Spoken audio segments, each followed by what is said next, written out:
अस्सलाम वालेकुम फ्रेंड्स, कैसे हैं आप सब। मैं हूं सारा और आप देख रहे हैं डेली कुकिंग विद सारा। आज मैं आपके साथ रमज़ान स्पेशल रेसिपी शेयर करने लगी हूं जिसमें मैं बनाने लगी हूं कचौरियाँ।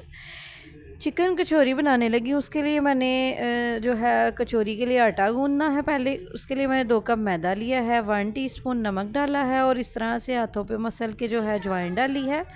और इसमें 2 चम्मच जो है हम इसमें घी डालेंगे और पहले जो है घी को अच्छी तरह से मिक्स कर लेंगे मैदे में। जब ये अच्छी तरह से मिक्स हो जाएगा फिर थोड़ा थोड़ा पानी डाल के जो है एक आटा गूंद लेंगे। आटा जो है कचौरी का सख्त नहीं हम गूंदेंगे, सॉफ्ट सॉफ्ट सा जो है हम आटा गूंदेंगे, जिससे कचौरी जो है बहुत ही अच्छी क्रिस्पी बनेगी। अगर आप हार्ड जो है वो आटा गूंद लेंगे तो कचौरी जो है बहुत ज़्यादा सख्त हो जाएगी। इसलिए आटा जो है कचौरी का हम ना ज़्यादा सख्त गूंदेंगे और ना ही ज़्यादा नरम गूंदेंगे। तो बस ये आटा जो है हमारा गूंद चुका है। आटा मैंने गूंद लिया है। अब इसको कवर करके जो है 30 मिनट के लिए रख देंगे। अब इसकी जो है एक घी की स्लरी बना लेंगे जो हमने जो है वो कचौरी के अंदर लगानी है। इसमें जो है 2 टेबल स्पून हमने घी लिया है और 1 टेबल स्पून इसमें जो है मैदा डाला है और इस तरह से इसकी जो है स्लरी सी बना लेंगे। इससे जो है कचौरी की लेयर बहुत ही क्रिस्पी बनेगी। तो अब तैयार कर लेते हैं कचौरी की फिलिंग तैयार करने के लिए 2 टेबल स्पून मैंने इसमें घी डाला है। एक लार्ज साइज़ का प्याज इस तरह से कट कर लेंगे।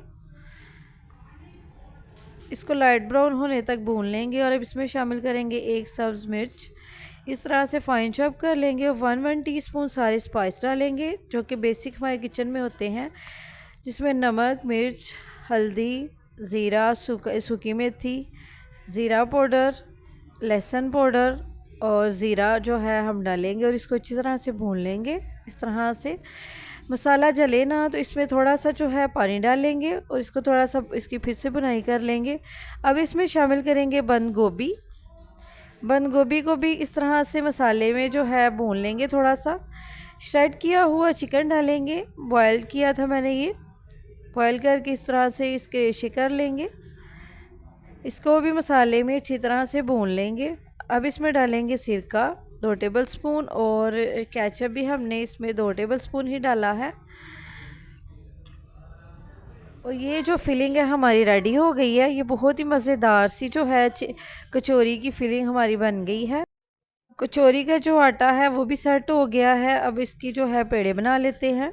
सारे आटे के इस तरह से जो है वो 4 जो है हिस्सों में इसको डिवाइड कर लेंगे नाइफ़ की मदद से।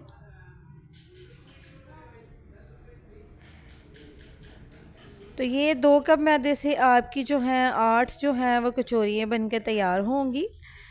आपने अभी तक चैनल को सब्सक्राइब नहीं किया तो चैनल को भी सब्सक्राइब कर दें। तो बस ये सारे इस तरह से पेड़े कर लेंगे और अब इसको बेल लेंगे। इस पे जो है मैदा लगाने की ज़रूरत नहीं, इसमें हमने घी शामिल किया है। हम इस तरह मैदे के बगैर ही इसको जो है बेलेंगे।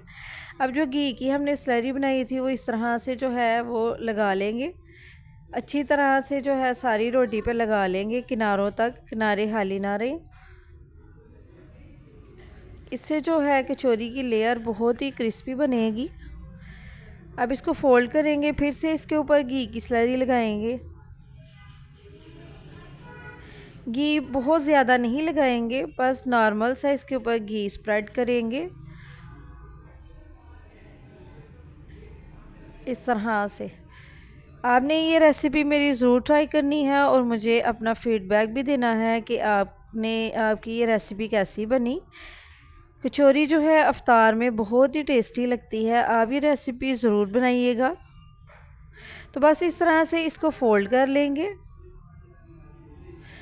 तो ये बहुत ही अच्छा सा जो है एक पेड़ा बन गया है। एक मुझसे जो क्लिप जो है वो कट हो गया था। अब ये जो पेड़े हैं इनको सेंटर में से भी हम कट करेंगे क्योंकि ये बहुत ज़्यादा बड़े बड़े पेड़े हैं। तो ये हमारी जो है 8 कचौरियाँ बनेंगी। इस तरह से इसको कट करके इस तरह से हाथों की मदद से इतनी सी रोटी कर लेंगे और बीच में जो है हम वो जो फिलिंग तैयार की थी वो डालेंगे और इस तरह से एक पोटली सी बना लेंगे और इसको हाथों की मदद से प्रेस कर लेंगे